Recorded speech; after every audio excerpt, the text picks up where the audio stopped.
Thank you, sir.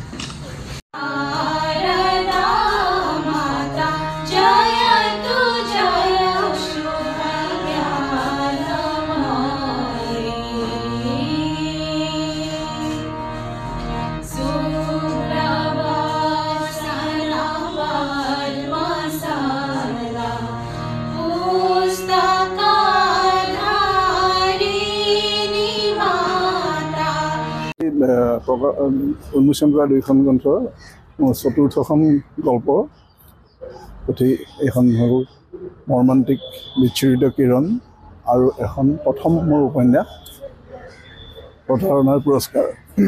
দুইখন গ্ৰন্থই সামাজিক পটভূমিত লিখা আৰু ইতিমধ্যে মোৰ আগৰ গল্পসমূহো সমাজৰ কিছু তিতা মিঠা অভিজ্ঞতা কিছু বাস্তৱ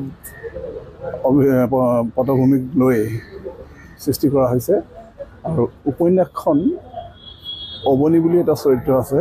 সেই চৰিত্ৰটো প্ৰথমতে কোনোবাই প্ৰতাৰণা কৰে আৰু প্ৰতাৰণাৰ ফলস্বৰূপে তেওঁ যে এটা সুন্দৰ জীৱন এটা গঢ় লৈ উঠে তেওঁৰ ভিতৰত, তাকেই বৰ্ণনা কৰা হৈছে। আৰু আজি এই দুইখন গ্ৰন্থ উন্মোচন কৰে অসম সাহিত্য সভাৰ মাননীয় সভাপতি ডক্টৰ সূৰ্যকান্ত হাজৰিকাদেৱে।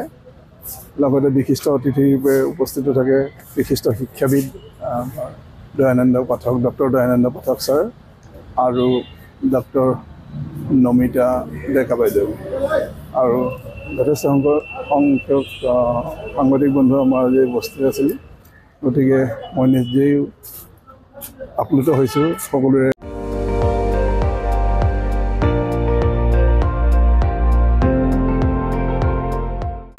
আপুনি চাই আছে ND24, সৰ্বশ্ৰেষ্ঠ নহয় সৰ্বোত্তমৰ দৌৰ।